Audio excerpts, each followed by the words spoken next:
Hello everyone, আসসালামু আলাইকুম সবাইকে। Welcome to my channel Rifas blog studio. আমি আপনাদের জন্য আজকে কচুর গাটি বা মুখি দিয়ে ইলিশ মাছ রান্নার রেসিপি নিয়ে এসেছি।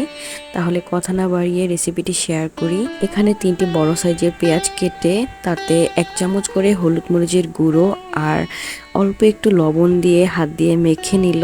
মশলাগুলো পাতলা করার জন্য অল্প পরিমাণে একটু পানি দিয়ে নিল। এখন কেটে ধুয়ে পরিষ্কার করে রাখা ইলিশ মাছগুলো মশলাগুলোর সাথে ভালো করে মাখিয়ে নিল। প্রতিটা মাছ মশলার ভিতরে ডুবিয়ে নিতে হবে।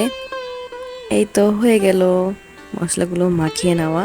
অন্যদিকে কচুমুখী বা কচুর গাটি যেটাই বলেন না কেন সেগুলো সিদ্ধ করে নিল।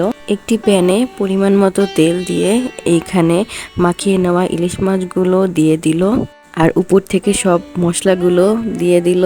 এক পাশ ভাজা হয়ে গেলে অপর পাশ আবার উল্টিয়ে দিল।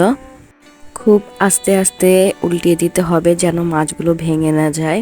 কিছুক্ষণ রেখে দেওয়ার পর অপর পাশও ভালো করে ভেজে নেওয়া হলে এখানে 1 কাপ পরিমাণ পানি দিল। একটু নেড়ে চেড়ে নিয়ে আবার কিছুক্ষণের জন্য ঢেকে রাখলো। ঢাকনা তুলে যখন দেখলো পানিগুলো ফুটে উঠেছে তখন এখানে সিদ্ধ করে রাখা গাটি বা কচুমুখিগুলো দিয়ে দিল। সবগুলো দিয়ে ভালো করে একটু নেড়ে চেড়ে নিতে হবে, আবার আস্তে আস্তে যেন মাছগুলো ভেঙে না যায়। এরপর ঢেকে দিল। কচুমুখিগুলো সবগুলো পানি শুষে নিলে তেলগুলো উপরে চলে আসবে। ব্যাস, এই তো হয়ে গেল ইলিশ মাছ দিয়ে কচুমুখি বা কচুর গাটি রান্না।